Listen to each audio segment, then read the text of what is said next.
Comment se termine le film? Auteur Orfeu 4 minutes publie le 22.05. 2021 mis à jour le 22.05. 2021, Pas un pas en arrière, est un film sur une école où l'on formait des filles saboteuses qui ont été jetées dans le dos des nazis. Les événements se déroulent au printemps 1942. Pour entrer à l'école, il faut passer une sélection. Ayant appris la mort de son père, Toshka Litkina s'enfuit de chez elle. C'est à ce moment-là que l'alarme est donnée et que l'on procédait à une évacuation d'urgence. Après un bombardement du village où il vivait avec son frère et sa mère, elle est la seule à survivre. Toshka, qui était considérée comme une paria dans le village, décide d'aller au front par tous les moyens pour venger son père et ses concitoyens. La jeune fille n'a que 16 ans à l'époque. À la suite d'une petite confusion, Toshka se retrouve dans une école pour filles saboteuses. Lorsque tout est révélé, elle est expulsée de l'établissement secret. Mais la jeune fille désobéit à l'ordre, reste sur le territoire de l'école, monte dans le grenier et, de là, apprend par cœur les leçons du lendemain. Pour sa persévérance, Toshka est décidée à partir pour un certain temps, puis envoyée étudier à l'arrière pour devenir opératrice radio. On l'emmenait à croiser des chemins et on lui explique comment se rendre à destination. La jeune fille erre longtemps dans les forêts et se retrouve finalement derrière la ligne de front.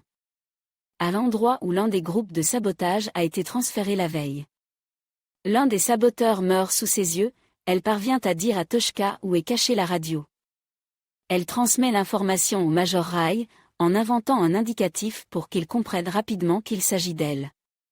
Plus tard, la jeune fille apprend que son ami Galka a atterri dans le même village. Elle montre son visage pour que ce dernier la remarque. Tonya dit à Galka où se trouve le Tokioki. Galka le lui apporte et transmet déjà important message chiffre. Les Allemands annoncent un raid sur l'émetteur et le trouvent. Galina, réalisant qu'elle risque de ne pas survivre, donne des documents importants et des informations de bouche à oreille. Dans la forêt, il tombe sur une maison où il trouve une fille de la même promotion, mais d'un autre groupe. Au cours d'une petite escarmouche, elle est tuée. Seule Toshka survit de toute la promotion. Elle parvient à rejoindre l'armée soviétique, mais on la prend pour une envoyée des Allemands. Amenée au quartier général, la jeune fille donne toutes les informations, mais il ne la croit qu'après que son identité a été confirmée par Rai. Le Major Rai et Grisha, un lieutenant de l'école, prévoient de se rendre auprès des partisans biélorusses pour coordonner leurs actions. Toshka demande à l'emmener avec eux, ce qui lui est refusé. Mais la jeune fille se faufile secrètement dans l'avion. Après le saut, les Allemands repèrent 2 parachutes et se mettent à la recherche des parachutistes. La jeune fille saute en binôme, de sorte que personne ne savait pour le 3e sauteur, à l'exception de l'un des traîtres parmi les partisans qui a repéré le binôme. Rai et Grisha sont capturés. Ils sont emmenés dans un camp de concentration situé dans une zone où se trouvent des partisans et un village où vivent leurs familles. Au préalable, Rai remet des documents et des informations à transmettre aux partisans. Elle les atteint, mais ils reçoivent un message chiffre selon lequel le major et le lieutenant doivent être fusillés, car ils sont des traîtres à la patrie. La jeune fille tente de prouver l'innocence de Rai et de le sauver de la captivité. Elle se retrouve dans la forêt, où elle est secourue à plusieurs reprises par un soldat, Seven. Elle lui raconte tout. Il essaie d'éviter les ennuis à la jeune fille, mais voyant qu'elle ne peut pas être persuadée, il commence à lui apprendre à tirer. Dans le dernier épisode, les Allemands, réalisant qu'ils ne peuvent pas faire face aux partisans, conduisent leur famille dans l'église, ainsi que Toshka.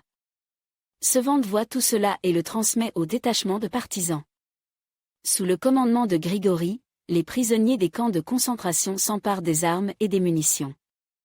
Grisha est tué dans une fusillade, mais les gens parviennent à quitter le camp. Rai, à la tête d'un détachement de partisans, accepte les conditions des Allemands et quitte la forêt. Mais à la périphérie, le fils du commandant du détachement reste sur place et, à un signal, tire avec un fusil sur les fascistes. Toshka trouve une cache d'armes dans l'église et enfonce la porte avec les femmes. Dans la fusillade, la jeune fille est mortellement blessée. Paradis la porte jusqu'à la rive du fleuve.